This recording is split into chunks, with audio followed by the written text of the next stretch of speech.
Ребят, всем здравствуйте! Сегодня я хочу для вас записать поучительное видео на примере данной орхидеи. Она находится у меня 7 ноября предыдущего года, уже 4 месяца, как она находится в данной посадке. А вообще она находится, наверное, у меня где-то с конца, либо с середины октября, вот прям честно не помню. И эту орхидею я недолюбила. Да, я имею такое свойство. И напишите мне, пожалуйста, в комментариях, когда видео посмотрите, всю ситуацию услышите. Есть ли у вас такое, что какие-то орхидеи мы прям вообще очень сильно любим, мы над ними трясемся прям вот вообще. А есть орхидеи, на которые чуть ли рукой не махнул, вот хочешь жить, живи. Но, конечно, во мне нет такого, что я прям их целенаправленно, либо по незнанию, по неопытности начинаю губить, там они погибают, орхара и все на свете. За любую орхидею, какой бы она ни была, любимой, нелюбимой, я буду бороться до конца. Но вот с этой орхидеей я до сих пор еще не могу подружиться. Почему? Она изначально пришла ко мне с корневой гнилью. Ну, это мой наследник опять. Я не хотела ее себе оставлять. Но случилось так, что я не могла ее продать. И она вот заболела, осталась у меня. Да ладно, бог с ней. У меня таких орхидей, их уже вообще, наверное, 50%, которые изначально тоже не люблю. Ну, не то, что не люблю, но вот я не хотела себе этот сорт. А в итоге он остается у меня. И потом по прошествии времени, вот когда они начинают откликаться на твое лечение, на твою заботу, на твой уход, и когда ты видишь, что растут листики, растут листочки, что она не болеет, все хорошо, и вот все. Начинается там любовь, да, я вот чувствую, что она мне нужна, я ее оставляю себе. А вот с этой орхидеей до сих пор еще никак. Давайте поближе будем разбираться, смотреть, что же орхидеи не хватает. Но, ребят, хочу вам сказать, что на то есть две причины всегда. В любых ситуациях, каких бы то ни было, два фактора именно неразвития у орхидей. Либо какие-то заболевания, это человеческий фактор, когда мы по незнанию, по неопытности начинаем их губить. И второй фактор – это все зависит только лишь от самой орхидеи. А еще человеческий фактор – это, конечно, условия. Это очень важный такой момент в уходе. А именно со стороны орхидеи в них в самих живут всякие различные эти бактерии, бациллы, которые не дают орхидеям роста, нормального роста листьев, там мельчают листья, какие-то пятна появляются, и роста корневой системы. Это все именно, ну, заложено в них, да, вот эти тоже бактерии полезные, вредноносные бактерии. И орхидея может поэтому вести себя ненормально. Вот она, эта орхидея, должна будет цвести так. Она один раз у меня цвела. Кстати, изначально, когда она ко мне пришла с корневой гнилью, гниль это отступила. Орхидея дала хорошие корни. Я ее даже хотела продать, но это была отправка почтой, была бы. Я не рискнула, и хорошо, что мы не рискнули, потому что потом у нее опять начался какой-то сбой. Она у меня стояла на кухонном окне в идеальных условиях, все. И вот это вот недоразвитие ее при всех тех условиях, что я за ней действительно ухаживала, я давала ей в полив именно фунгицид, привикур, лечила, все, корешочки восстановились. Можно было, конечно, из старой ее посадки ее вообще оттуда не трогать. Но у нее посадка-то таковая, знаете, перевалка. Вот этот вот маховой ком, который есть, я ее просто оттуда вот вытащила, сюда поставила, тут что-то грунта насыпала, поэкспериментировала. Ребят, с одной стороны, все вот эти вот эксперименты, для нас они имеют место быть. Мы должны набираться опыта. Но, конечно, если ты новичок, то лучше этого не делать. И если что-то с орхидеей пойдет не так, ты просто-напросто не будешь знать, как ей помочь. Но если ты опытный, либо, ну вот все, да, у тебя есть какой-то багаж знаний, ты можешь проводить какие-то эксперименты. Я не скажу о том, что вот эта орхидея, она не молодец, она большая молодец. Все равно за эти 4 месяца вот эти корешочки, которые серые, они наросли. Все хорошо, здесь у нее все нормально. Я проделывала отверстие, потому что грунт он достаточно влагоемкий. Орхидея сидела по типу закрытой системы, и вода, она постоянно там держалась. И, конечно, с одной стороны, вот ее вот это недоразвитие может быть и не из-за правильной посадки. Такое, ребят, тоже возможно. И видите, листья у орхидеи, они в плохом тургоре. Единственное, вот эти два листочка, которые наросли, они у нее нормально. Но опять же, это возможно из тех предположений, что вот эти листья, которые питают корни, либо их нет, либо они неактивны и не дают того самого питания, чтобы поднять и восстановить тургор. И как вы всегда знаете, я в плане тургора не особо заморачиваюсь. Конечно, этот момент немаловажный, но как только корневая система у орхидеи нарастет и будет питание должное, то и орхидейка со временем, конечно, тургор восстановит. Ну что ж, давайте ее отсюда доставать.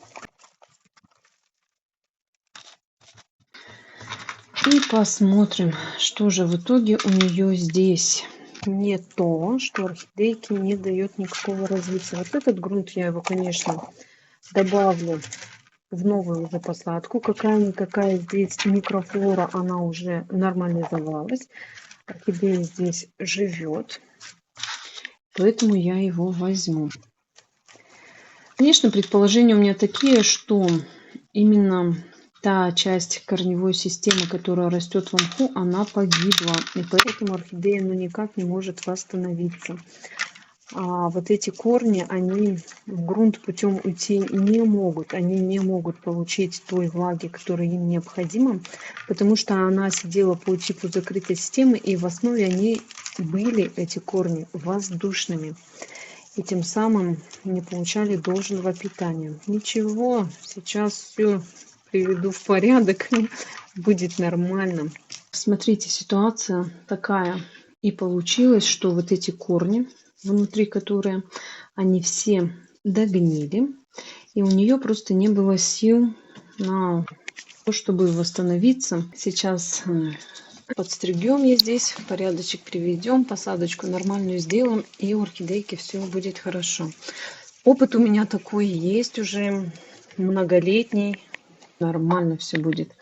Я, ребят, тут вне камеры очистила полностью все чешуечки, все сняла, чтобы ничего не было. Они нам в посадке не нужны. Не дай бог вы воды переборщите, вот так нальете, вода остается вот в этих чешуйках, в пазухах вот в этих, и потом у вас будут гнилостные процессы. Конечно, весь вот этот низ я его удаляю, он мне уже абсолютно ни к чему. И вот так ищу, смотрю, кручу со всех сторон, где примерно я буду стричь, так, чтобы, конечно, мне оставить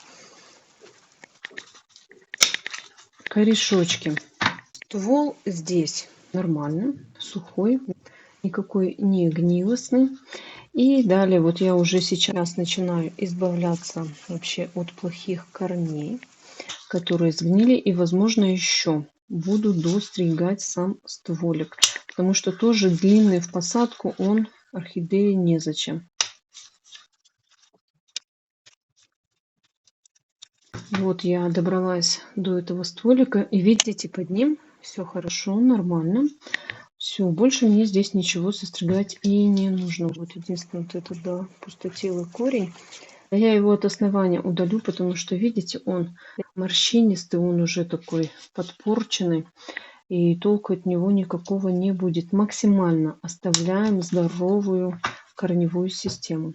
Ребят, вот этот момент, что я здесь добралась до здоровой ткани, до открытой раны. Ни в коем случае в посадку вот так просто мы орхидею не отправляем. У меня были такие моменты, что когда я даже просушивала вот эти места, у меня проходило там 6 часов, даже сутки, и орхидея шла в посадку, у нее загнивал ствол.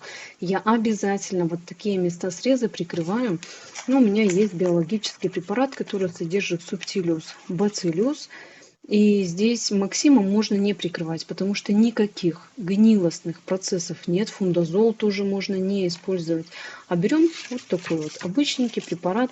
Можно брать триходерму виридем, вообще любое, что у вас есть. И он у меня вот так вот закомковался. И я просто-напросто его туда втираю. Все хорошенечко прикрыв, нужно эту орхидейку положить, и чтобы у нее стволик подсох. Минут 30 будет нормально, идеально. Цветонос тоже удаляю, мне здесь уже абсолютно ни к чему. И цветонос, ребят, тоже внимательно просматривайте. Вот видите, у меня здесь нормально место среза. А если вдруг у вас остается вот такая полость, то необходимо либо ее чем-то запечатать, либо тоже состригать, потому что сюда в будущем при поливе, даже при опрыскивании может попадать вода, и, соответственно, уходит туда в цветонос и попадает в ствол. Все, орхидейку просушиваем и начинаем посадочку. И перед посадкой я вот достаю ее грунт, ее микрофлору, забираю все, наверное, вот это все оно и пойдет уже в посадку. Это у меня и мох хорошего качества, который в наличии есть, и циофлора для орхидеи крупной фракции тоже есть в наличии, орхиату можете приобретать. Это я все беру сюда, потому что грунты, они свежие, они нормальные. Здесь никакого уже гнилостного процесса откровенного его нет,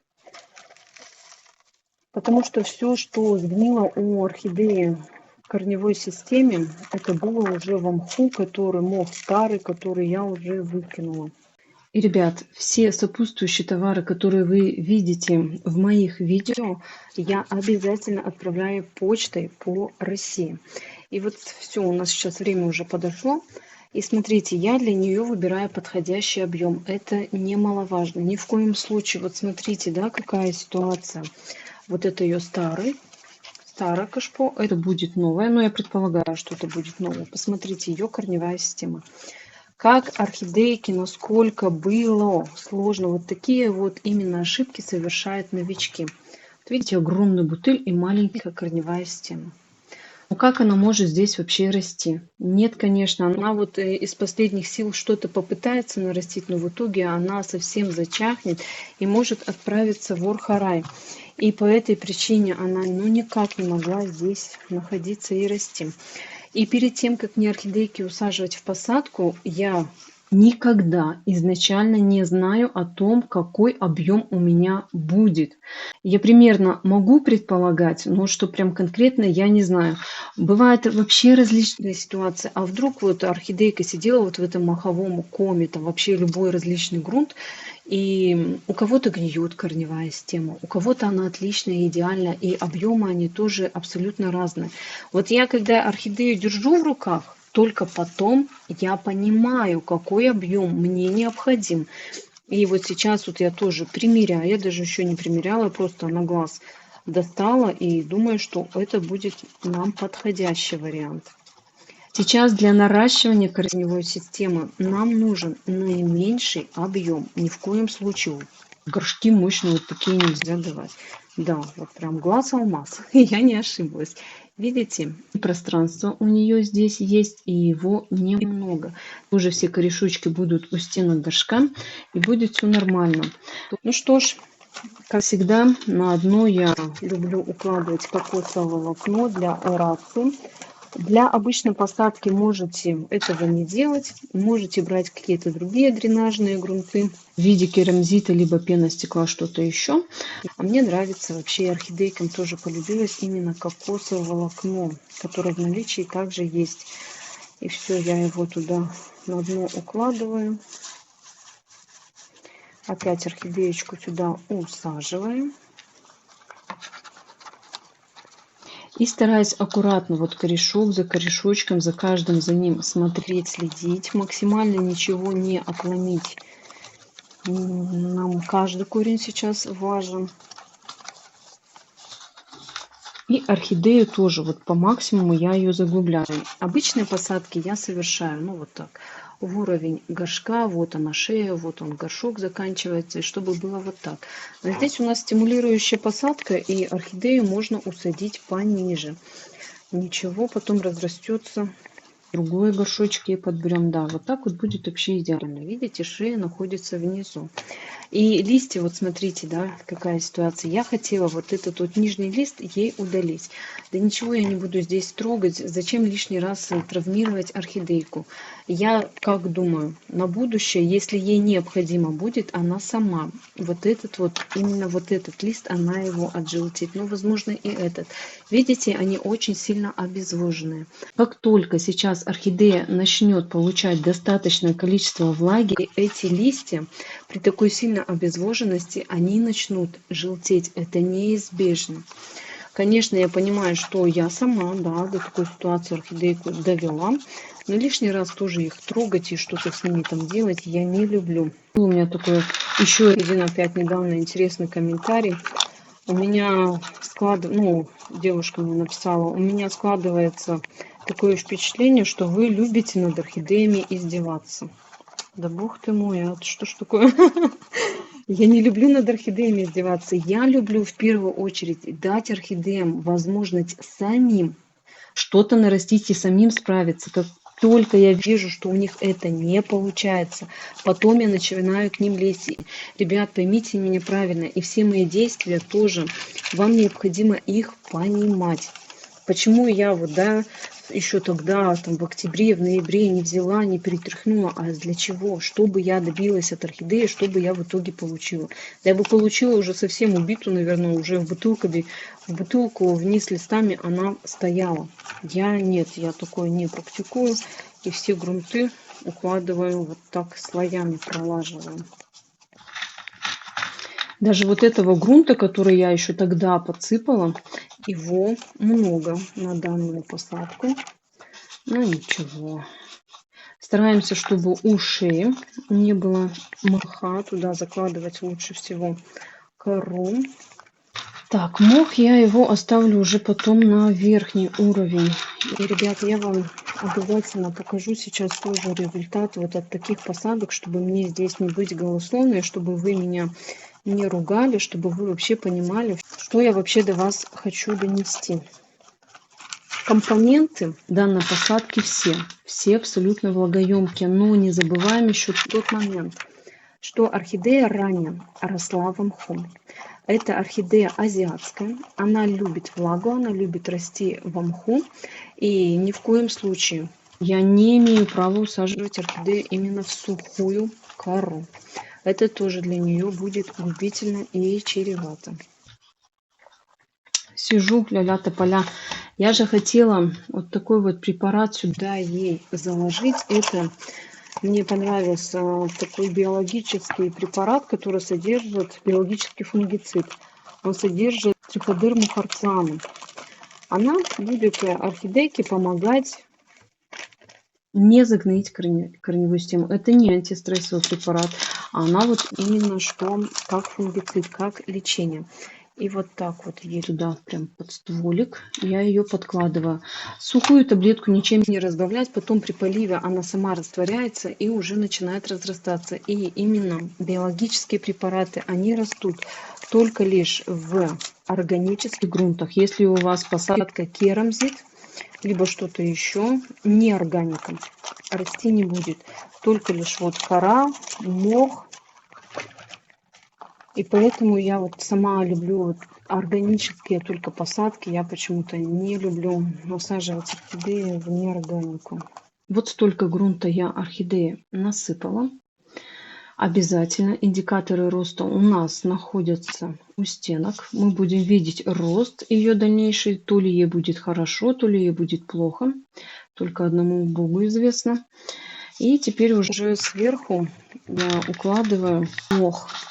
Его можно было бы, конечно, чтобы он лучше ложился, взять влажным. Но, ребят, вы даже посмотрите сейчас, у меня все компоненты, они сухие. Потому что взаимодействие со стволом было. И чтобы он отлично просох, это нужно вот в идеале сутки выдержать. Орхидею просто лежа на столе оставить так, как есть. Но она, ребята, без того обезвоженная и без того плохо. Пусть лучше она у меня здесь постоит. И я на следующие сутки ее полью. И будет счастье. Вот так весь мох уложила. И обязательно не касаемся шеи. Также, ребят, орхидею необходимо устанавливать мне на опору, чтобы она побыстрее начала восстанавливать тургор. А она это обязательно начнет делать, потому что у нее сейчас нормализуется полив. И вот так орхидея будет выглядеть на данный момент.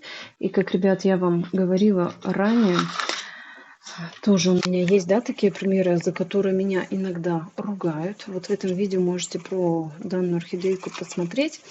Ситуация была еще хуже. Она тоже изначально сидела, она изначально вообще пришла ко мне, все в нормальном идеальном состоянии, и вдруг резко она начала гноить корневую систему. И я даже ей давала привикур, не помогло. Все, вот она сгноила. Конечно, какую-то часть корневой системы привикур смог остановить, буквально, наверное, один корешочек. А все остальное позгнило. И я не лезла к ней в посадку. Я видела ее ситуацию. Я видела, что листья вот такие же тяжело морщинистые. И как только я начала замечать, что вот ей все плохо, и она совсем сама по себе не справляется, потом я ее уже сюда усадила. Так, у нас посадочка, получается, сюда была 4 марта. Ну, грубо говоря, прошло 3 недели. Ребят, хвастаюсь вам, хвастаюсь результатом. Вот.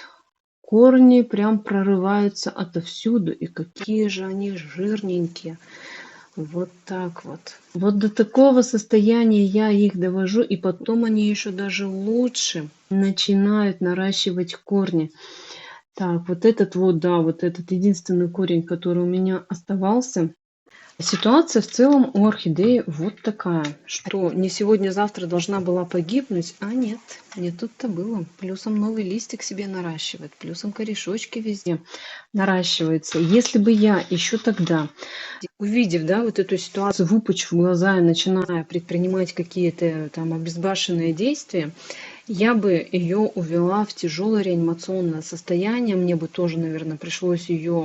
Ну вот я предполагаю, если бы была какая-то посадка, как эта корневая гниль, она изначально не остановилась, так бы она и в той посадке не остановилась. Пересадка у больных орхидей – это не панацея для выхаживания.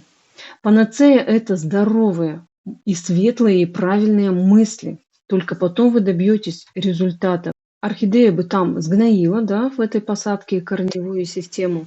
Дальше бы исход был только единственный такой, что я бы ее посадила в бутылку кверх тормашками и начала наращивать ей там корни. А это, ребята, очень длительный процесс. Какая-то орхидея может сразу дать корни, а какая-то будет сидеть полгода ничего не наращивать.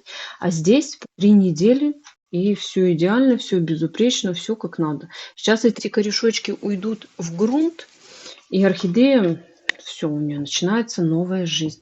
Поэтому мои действия вам необходимо понимать. И лишний раз, чтобы меня здесь критиковать и говорить о том, как я неправильно все делаю, ну, давайте свои предположения. Расскажите мне свой сказ о том, как вы ухаживаете за орхидеями, какие у вас результаты и получается ли, добиваетесь ли вы того, что есть у меня. Какие будут дальнейшие действия по уходу за этой орхидеей? Конечно, она отправится назад на свое реанимационное окно. И, естественно, полив, что самое главное, ей на данный момент не хватало. Я думаю, что ситуация вот этой всей болезни вам была понятна. Вот он стоит здесь рядышком. Это, знаете, ребят, именно видео из той серии, которая появилась у меня, сама загубила, сама восстановила. Этих орхидей у меня миллионы массы. Я бы могла вам сюда сейчас принести и показать, но ребенок спит в той комнате, там орхидейки эти стоят уже на другом окне, наращивают корни, листья, кто-то уже начинает зацветать, и все у них хорошо и нормально. И эта орхидея из той же серии.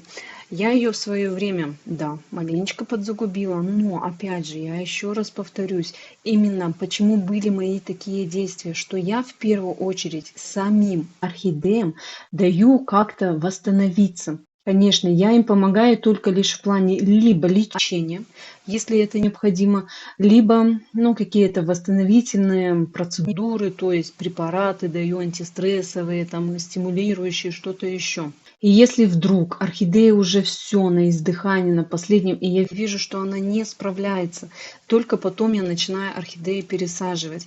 И вас я тоже стараюсь к этому приобщить, чтобы вы лишний раз имели терпение и орхидеи не дергали. И ни в коем случае, ребят, мне здесь, на моем канале, не нужно писать. Но я понимаю, конечно, что в основе пишут такие мне комментарии. Это просто раз пришла, посмотрела, что там нагадила и ушла дальше. А те, которые зрители меня постоянно смотрят, они понимают, да, они знают мою тактику и почему именно я работаю вот так. Либо вы принимаете мой опыт по уходу, по лечению, реанимации, именно это направление я взяла на своем канале, либо вы меня не смотрите и не пишите мне гадости. Вы имеете право выбрать. Либо вы смотрите этого автора, вам нравится его методика там, ухаживания и всего на свете. Либо вы его не смотрите, ну, что-то в этом роде. В общем, эта орхидея у меня также пойдет на свое прежнее место, реанимационное окно. И обязательно это полив. Поливаться она будет именно методом пролива. Я всегда любые свежие посадки делаю методом пролива. Но знаете, они тоже как бы бывают разные. Если это здоровая, идеальная орхидея, допустим, ну, видно, что ничего не грозит, нет никаких гнилостных процессов, ее можно погружать. Опять же, ребят, в зависимости от того, какие у вас посадки. Но давайте чисто про эту орхидею методом пролива. Так как у нее влагоемкие компоненты, мох содержится и наверху, и в серединном уровне, обязательно пролив, пролив, пролив. Я это буду делать ровно до тех пор, пока я не увижу, что у орхидейки состояние нормализуется. То есть нет никаких гнилостных процессов, а идет наращивание корневой системы и поднимается тургор. И как я ранее сказала, именно пролив будет ровно через сутки, потому что взаимодействие со стволом было, и чтобы она очень хорошо просохла внутри грунта, нужно дать просохнуть. И сейчас, конечно, моя самая главная задача уже на сегодняшний момент ни в коем случае орхидейку не засушить, тоже не перелить, чтобы не случилось никаких гнилостных процессов, но и не засушить. В первое время я буду ориентироваться именно по грунту, так как у меня все влагоемкие компоненты. Я когда буду проливать, я изначально увлажняю циафлору, увлажняю мох, который находится внутри. Все, я вижу, что грунты напитались. И если орхидея за это время будет чувствовать себя хорошо, все, вот именно по грунту. Но ситуации бывают разные. Если вдруг у орхидеи корневая система начинает вот зеленеть за каждый ваш пролив, она зеленая, и ей никак не становится от этого лучше. Ты проливаешь, кажется, даже там, не знаю, через 2-3 дня, а все равно корневая у нее серая, ей плохо. Только тогда мы начинаем ориентир брать не по грунту, а по самим корням. Это, ребят, вот я буквально недавно такое вывела у орхидей, что либо это, либо то. И в первые, вот не знаю, как часто я буду проливать, как орхидейка себя поведет. С обычной водой первые поливы, потому что содержится у меня биологический фунгицид триходерма харцианум, который ни в коем случае не нужно давать какие-то препараты, иначе она там работать не будет. И так, она живет, получается, 14 дней. Вот за это время, за 14 дней, если я увижу, что не идет никакие гнилостные процессы, в этом плане все спокойно, стабильно, только потом, получается, ну, там, через 14 дней после ее работы, действия, я ей буду давать вот такие прекрасные, два у меня есть в наличии, ребят, вы их тоже можете приобрести, антистрессовых препарата. Это Экофос, который в наличии сейчас у меня появился. Изначально вот как антистрессовый препарат, даже здесь производитель прям ориентир дает на это, использовала его. Вот прям я начала сначала, с самого начала работать им. Идеально. Хорошие вообще результаты, прям никаких у меня, ну как сказать, претензий к нему абсолютно нету. Далее, когда он закончился, я начала применять Redipharm. Redipharm тоже очень хороший и прекрасный антистрессовый препарат. Обязательно, Антистрессовые препараты у вас необходимы и должны быть. Любые берите. Если даже не хотите приобретать там ни у меня, не знаю вообще абсолютно где, в своей аптечке ищите именно антистрессовые препараты, потому что любое ваше взаимодействие, любые там телодвижения для орхидеи — это стресс. И чтобы не увести ее в более плачевное какое-то состояние, чтобы у нее вот из-за этих стрессов, о которых говорят, что их не существует, а поверьте, ребят, они существуют, орхидея может вам такое выдать. Поэтому лучше лишний раз обезопаситься, лишний раз препараты вот на данный момент ей необходимы. Знаете, я не особо вообще люблю увлекаться препаратами, чем-то пичкать, там что-то еще, только в одном случае. Когда орхидея в нормальном, идеальном состоянии. Я именно тот момент раз в месяц вношу удобрения, как и всем нам, людям, необходимы различные микро- и макроэлементы, витамины, также и орхидеям для нормального, полноценного и хорошего роста. И не брегать удобрениями нам тоже нельзя. Но вот лишний раз прям что-то без дела брать и пичкать орхидеи не стоит. Также вам необходимо учитывать те моменты, когда орхидея болеет, обязательно лечим. Без ваших препаратов вы ничего не сможете сделать. Эта болезнь, она заберет орхидейку в ор-харай. Пересадки. Все, даем антистрессовые препараты. И для полноценного ее роста уже в будущем, чтобы она была прекрасной, цветущей, красивой орхидейкой, конечно же, удобрения. Поэтому любой препарат вы должны использовать с умом. И вот уже в последнее время я сама полностью отошла, знаете, от народных средств. Есть очень много, там, не знаю, дрожжи куда-то льют, сахар зачем-то, там что-то еще делают, я не знаю. Есть препараты. Есть вообще специальные препараты для орхидей. Но в основе для орхидеи это идут удобрения. А вот какие-то вот такие вот антистрессовые препараты, там что-то еще, вот, готовы. Производитель — это не дурак человек, который с подворотни пришел, он сюда что-то непонятно налил. Это, конечно же, все изучается. Это обосновано. Это имеет место быть. Поэтому, ребят, велосипед себе не придумывайте. Берите, покупайте, приобретайте какие-то препараты. И аптечка, она у вас обязательно должна быть. Ну все, думаю, что вам было понятно. Обязательно в будущем я вам покажу ее результат, что с орхидейкой стало. Дай бог, все будет хорошо. Обязательно подписывайтесь на мой канал. Всем всего самого доброго. Всем пока.